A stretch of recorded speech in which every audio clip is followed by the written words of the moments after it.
Is Bob Lazar secretly a genius, or is he just telling a long, elaborate lie? Let's find out. I'm your host Yusuf, and these are 10 Bob Lazar theories that will make you believe in aliens. Make sure you subscribe and ring that bell to get notified whenever we upload a new video. Anyways, let's get flying. Number 10, he reverse engineered UFOs in Area 51. Lazar first came to the public's attention in 1989 during an interview with George Knapp of Class TV in Las Vegas.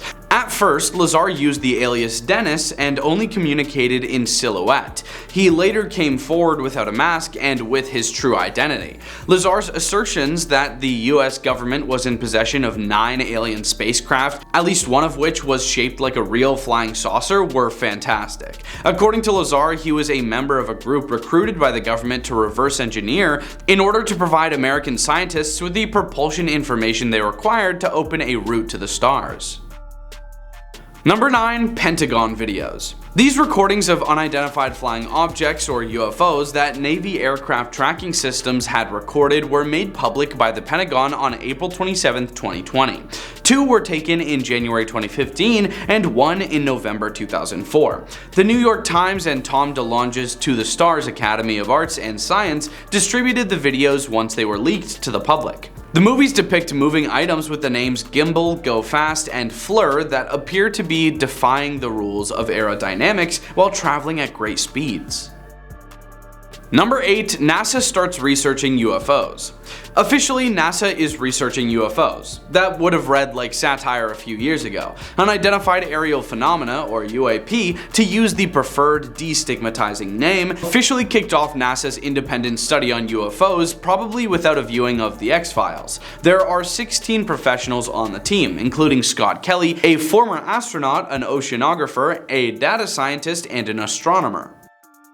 Number 7, Bob gets a criminal charge. Lazar claims that the reason he lost his position at the covert military base was because he had took some buddies into the desert close to Area 51 to covertly observe a flying saucer.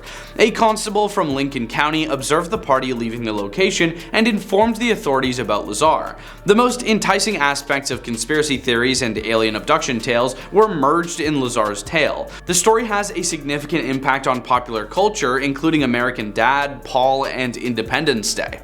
While the media attention surrounding Lazar's incredible claims practically put Area 51 on the map, it also put him in the spotlight, and it didn't take long for people to begin dissecting his account.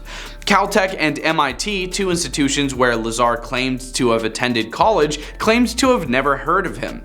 A year after his first TV interview, Lazar was charged with a crime for assisting in the operation of what the prosecutors referred to as an unlawful high-tech hose house that did little to increase his reputation. Number 6, the documentary. 2018 saw a resurgence of interest in his allegations as a result of a documentary released by Jeremy Corbell. Lazar appeared on the Joe Rogan podcast, which is arguably the most popular podcast on the planet, well, this planet at least, as a result of the Netflix documentary, which received a lot of attention.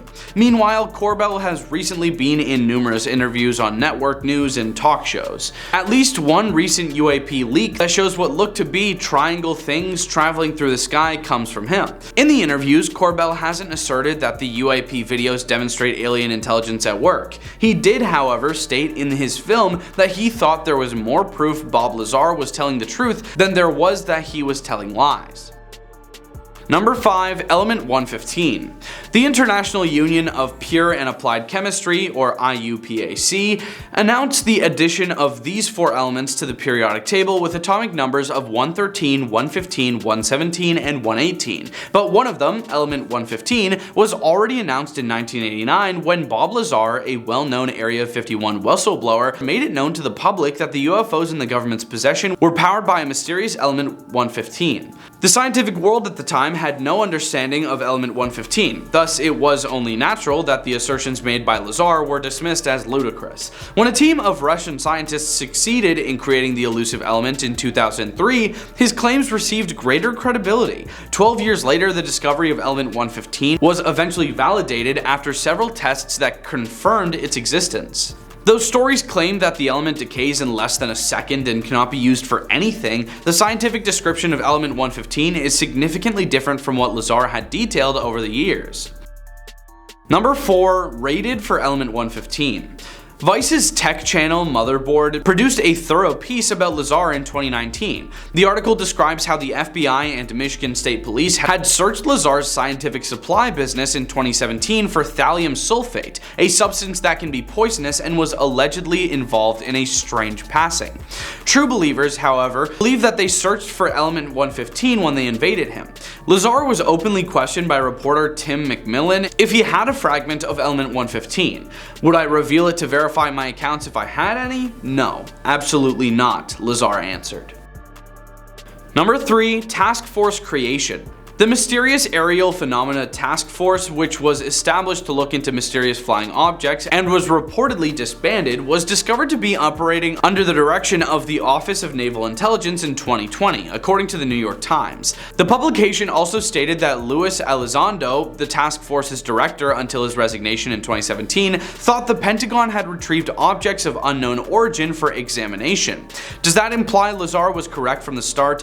Others hold this opinion. The major objective of the program, according to the Times, is on discovering whether another country, especially any potential adversary, is using breakout aviation technology that could threaten the United States, not searching for extraterrestrial UFOs. Number 2. When he described how a UFO flies. He goes into great detail about the spaceship he worked on 30 years ago in the new Lazar documentary. That is how the craft I worked on functions when it is going to travel a great distance. It aligns its belly with the target before turning on all of the amplifiers and firing off in that direction. As you might expect, it doesn't fly the way a sci-fi movie's version would. According to Lazar, it flies with its belly or bottom facing forward. Look at the so-called gimbal UFO if the description of a spacecraft tilting seems familiar. In 2017, the Pentagon showed a video. Naval pilots have since had scores of similar encounters, including one in 2015 when they came across a fleet of the unidentified craft off the coast of Florida. Number 1. The Tic Tac incident. In the gimbal video, there's a mechanistic turn against the wind without deceleration, and so we have a craft without rotors, without heat signatures, without plumes, without tail fins, and certainly no tail number, moving in a way that is counterintuitive to our aeronautics, said Jeremy Corbell, the director of the Bob Lazar Area 51 and Flying Saucers documentary. When Bob saw it, he said it has to be a gravity-propelled craft, that it does mimic the propulsion system Bob Lazar described. Along with directing the Lazar documentary, Corbell also broke the news about the 2004 Tic Tac encounter, another now famous UFO occurrence. The naval pilot who shot the video of the Tic Tac has indicated he doesn't think the incredible vehicle was created on Earth and that the propulsion may be anti-gravity. Lazar immediately thought of the sport mode, which was his term for the craft hidden in the desert, when he first saw the Tic Tac film. There was no doubt in Lazar's mind that this was how the craft functioned. It's the exact same propulsion system. Thanks for watching. Those were 10 scary Bob Lazar theories that will make you believe in aliens. Leave a like and comment if you think we missed anything, and we hope you have a scary day.